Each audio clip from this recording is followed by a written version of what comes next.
सैयदना उमर रज़ियल्लाहु ताला अन्हु के दौर में एक शख्स ने अपनी बीवी को कसम देकर पूछा कि क्या वो इससे मोहब्बत करती है। बीवी कहने लगी नहीं। ये बात किसी तरह उमर रज़ियल्लाहु अन्हु को पहुंची तो आपने इस औरत को बुला भेजा और पूछा, तुम ही वो औरत हो जो अपने खाविंद को कहती है कि मैं तुमसे मोहब्बत नहीं करती।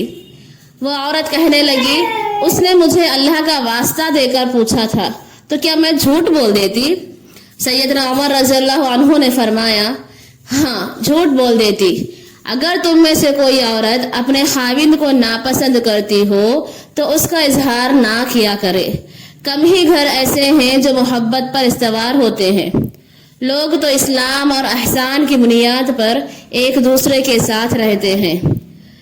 इसमें उन नौजवान लड़कों और लड़कियों के लिए सबक है जो आइडियलिज्म के ख्वाब लेकर शादियां करते हैं और तवक्कुआत पूरी ना होने पर घर की बर्बादी के सफर पर गामज़न हो जाते हैं।